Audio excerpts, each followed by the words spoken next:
Welcome to iTutor. Today we will start with the next topics of research aptitude, and we already covered 3 videos of research aptitude, and this is fourth one about research aptitude. It's a lengthy chapter, you just follow it. So let's start. Okay, today we will cover the concept relating to research design. So, research design help to decide upon issues like what, when, where, how much, by what means, etc. Because एक research कैसे चलेगा, उसका purpose क्या है, what all things एक research need, when, where, how much time it will take, and what's the meaning of, what's the core concept of the research. So these all things are dependent upon a research design, right? And concerning an inquiry or a research study, these all things, these all question wordings are important in research design. A research design is the arrangement of conditions for collection and analysis of data in a manner that aims to combine relevance to the research purpose with the economy in procedure. Research design is the conceptual structure within which research is conducted. It constitutes the blueprint for the collection, measurement, and analysis of data. Right, and a magnitude that varies is known as the variable. And the concept may assume different quantitative values like height, weight, income, etc. And this is quantitative values, right? And qualitative variables are not quantifiable in the strictest sense of the term. However, the qualitative phenomena may also be quantified in terms of the presence or absence of attributes considered. The phenomena that assumes different values quantitatively, even in decimal points, are known as the continuous variable. Okay, please note down these words. And but all variable need not be continuous. Values that can be expressed only in integer values are called non-contiguous variables. Okay, value that can be expressed only in integer values are called non-continuous variable. In statistical terms, they are also known as discrete variables. So please note down and point out this continuous variable and non-continuous variable and discrete variable. Maybe question may ask like that, what is you have 4 choices of what is non-continuous variable. It is the only in integer value, and in statistical terms it also known as discrete variable. And the phenomena that assume different value quantitatively even in decimal point are known as continuous variables. So please remember this. For example, age is a continuous variable, right? हमारा age कैसे है, continuous variable है, whereas the number of children in a non-continuous variable. And when changes, now hope you now understood what is the continuous and non-continuous variable. The age is like a continuous variable, and the number of children, that is the non-continuous variable. When changes in one variable depending upon the changes in other variable or variables, it is known as the dependent or endogenous variable.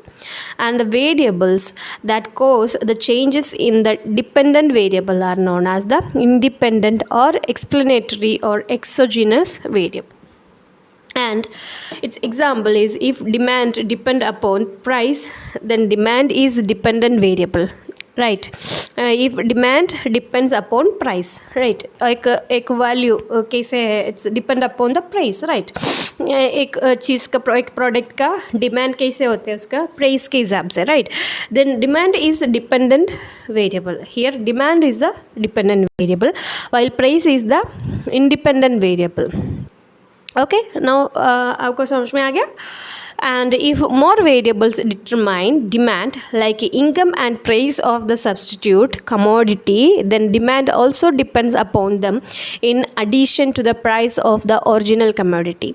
In other words, demand is a dependent variable which is determined by the independent variable like the price of the original commodity, income and price of substitute.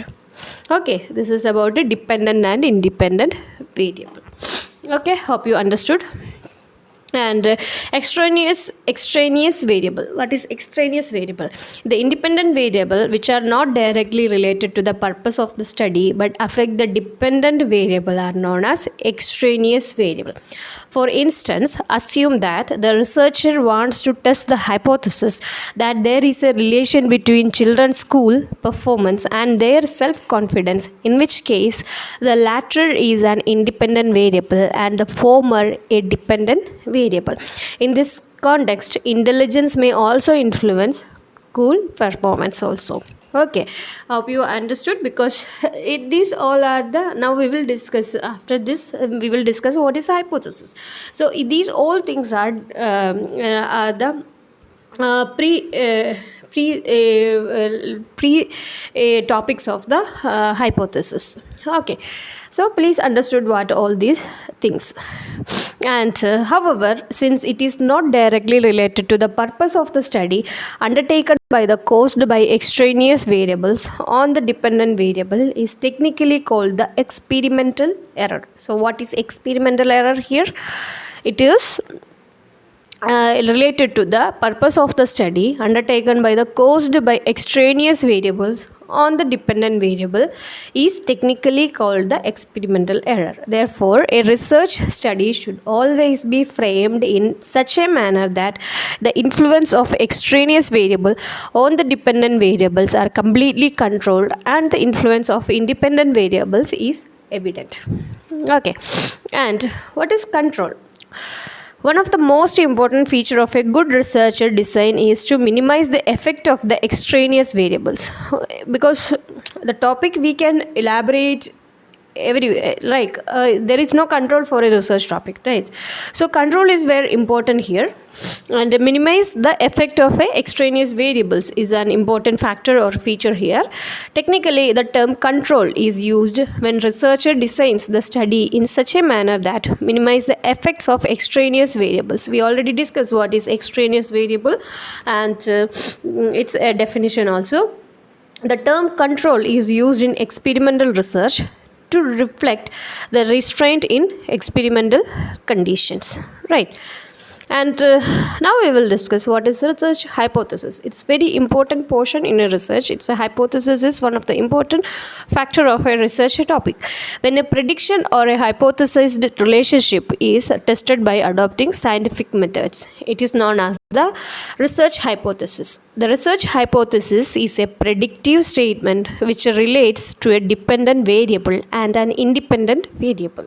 We already see what is dependent and independent variable. Now hope you understood why we discuss these variables, right? Because a hypothesis is one of the important feature of a research or important factor of a research topic. So how it it is related to the dependent variable and independent variable. Generally, a research hypothesis must consist of at least one dependent variable and one independent variable, whereas the relationship that are assumed but not to be tested are predictive statements that are not to be objectively verified, thus are not classified as a research hypothesis. Experimental and non-experimental hypothesis testing research. When the objective of the research is to test a research hypothesis, it is known as the hypothesis testing research.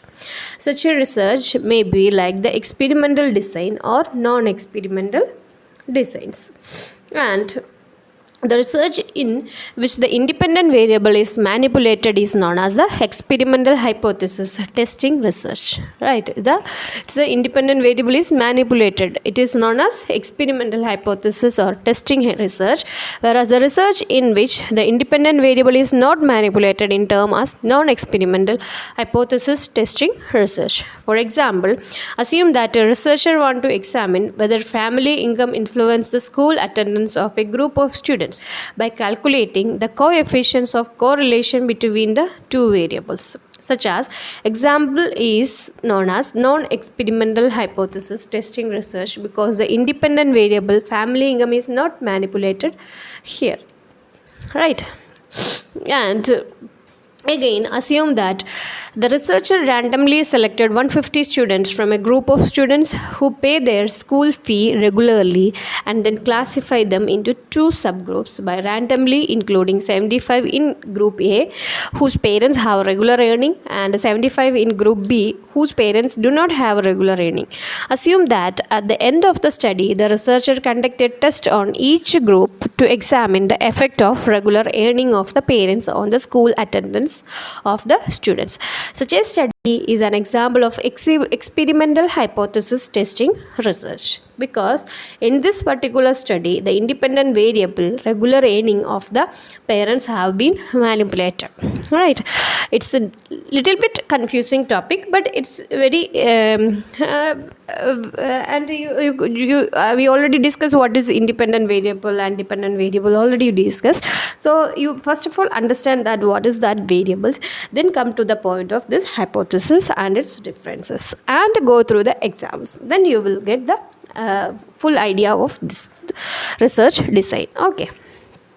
And when a group is exposed to usual condition in experimental hypothesis testing research, it is known as the control group, right? When a group is exposed to usual condition in experimental hypothesis testing research, it is known as a control group. On the other hand, when the group is exposed to certain new or special condition, it is known as experimental group. So there is two groups are here, control group and experimental group. In the mentioned example, group A can be called as a controlled group and the group B as a experimental group. If both the group A and B are exposed to some special features, then the both group may be called the experimental group. Research design may include only the experimental group or both the experimental and control group together. Okay. And here, treatment refers to the different condition to which the experimental and control group are subjected to. In the example considered, the two treatment are the parents with regular earning and those with no regular earning. Likewise, if a research study attempts to examine through an experiment the comparative effect of three different type of fertilizers on the yield of rice crop, then the three type of fertilizers would be treated as the three treatments, right? And what is experiment here? Experiment refers to the process of verifying the truth of a statistical hypothesis relating to a given research problem. For instance, an experiment may be conducted to examine the yield of a certain new variety of rice crop developed. Further, experiment may be categorized into two types, namely absolute experiment and comparative experiment. Note down these points, okay, very important. If a researcher wishes to determine the impact of chemical fertilizer on the yield of particular variety of rice crop, then it is known as an absolute experiment. Meanwhile, if the researcher wishes to determine the impact of chemical fertilizer as compared to the impact of biofertilizer, then the experiment is known as a comparative experiment. And experimental units, what is experimental units? Experimental unit refers to the predetermined plots, characteristics of the blocks to which different treatments are applied. It is worth mentioning here that such an experimental unit must be selected with great caution. Okay, this is about experiment. So today we generally discuss about the research design. The research design, the hypothesis is very important, and the dependent variable and independent variable. Treatment and control and experiment are the part of this research design. So please go through the slides. Hope you understood all the things. If you have any doubts, please comment down the comment box, and we will discuss the next topics of research aptitude in the next videos. And if you like the video, please like the video and share it and subscribe our channel. Thank you.